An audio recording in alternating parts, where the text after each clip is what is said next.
Hello guys, ഇന്ന് നമ്മൾ നോക്കാൻ പോകുന്നത് ക്യാപ് കട്ട് പ്രോ എങ്ങനെ ഐഫോണിൽ ഡൗൺലോഡ് ചെയ്യാമെന്നാണ്. പലർക്കും അറിയാത്തൊരു സംഭവമാണത്. അപ്പോൾ നമുക്കിന്ന് എങ്ങനെ ഡൗൺലോഡ് ചെയ്യാമെന്ന് നമുക്ക് നോക്കാം. ആദ്യം നിങ്ങൾ ആപ്പ് സ്റ്റോർ ഓപ്പൺ ആക്കുക. നമ്മുടെ ഐഫോണിൽ തന്നെ ആപ്പ് സ്റ്റോർ ഓപ്പൺ ആക്കുക. ആപ്പ് സ്റ്റോർ ഓപ്പൺ ആക്കിയതിന് ശേഷം നമ്മുടെ റൈറ്റ് സൈഡിൽ മുകളിൽ നമ്മുടെ പ്രൊഫൈലിൻ്റെ ഒരു ഐക്കൺ കാണാം. അവിടെ ക്ലിക്ക് ചെയ്യുക. അവിടെ ക്ലിക്ക് ചെയ്തതിന് ശേഷം നമുക്ക് ഇങ്ങനൊരു ഇൻ്റർഫേസ് ആയിരിക്കും വരിക. അപ്പോൾ ഞാൻ സ്ക്രീനിൽ കാണിക്കുന്ന പോലെ തന്നെ അവിടെ ടൈപ്പ് ചെയ്ത് കൊടുക്കുക. അവിടെ നമ്മൾ കൺട്രി ഒക്കെ ചേഞ്ച് ചെയ്യാറുണ്ട്. അപ്പോൾ ഞാൻ സ്ക്രീനിൽ കാണിക്കുന്ന പോലെ നിങ്ങൾ അവിടെ ടൈപ്പ് ചെയ്ത് കൊടുക്കുക.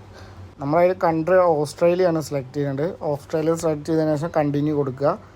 കണ്ടിന്യൂ കൊടുത്തതിന് ശേഷം നമുക്ക് കുറച്ച് കാര്യങ്ങൾ ഫില്ല് ചെയ്യാനുണ്ട്. അപ്പോൾ ഞാൻ സ്ക്രീനിൽ കാണിക്കാം. അതേപോലെ തന്നെ നിങ്ങളവിടെ കൊടുക്കുക.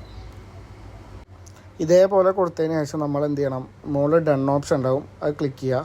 അതിന് ശേഷം നമ്മൾ ക്യാപ് കട്ട് സെലക്ട് ചെയ്താൽ ക്യാപ് കട്ട് പ്രോ എന്നൊരു ഓപ്ഷൻ വരും. അത് ഞാൻ ഓൾറെഡി ഡൗൺലോഡ് ചെയ്തുകൊണ്ടാണ് എനിക്ക് അപ്ഡേറ്റ്സ് ഓപ്ഷൻ കാണിക്കുന്നത്. നിങ്ങൾക്ക് ഇൻസ്റ്റാൾ എന്ന് കാണിക്കും, നിങ്ങളത് ഇൻസ്റ്റാൾ ചെയ്താൽ മതി.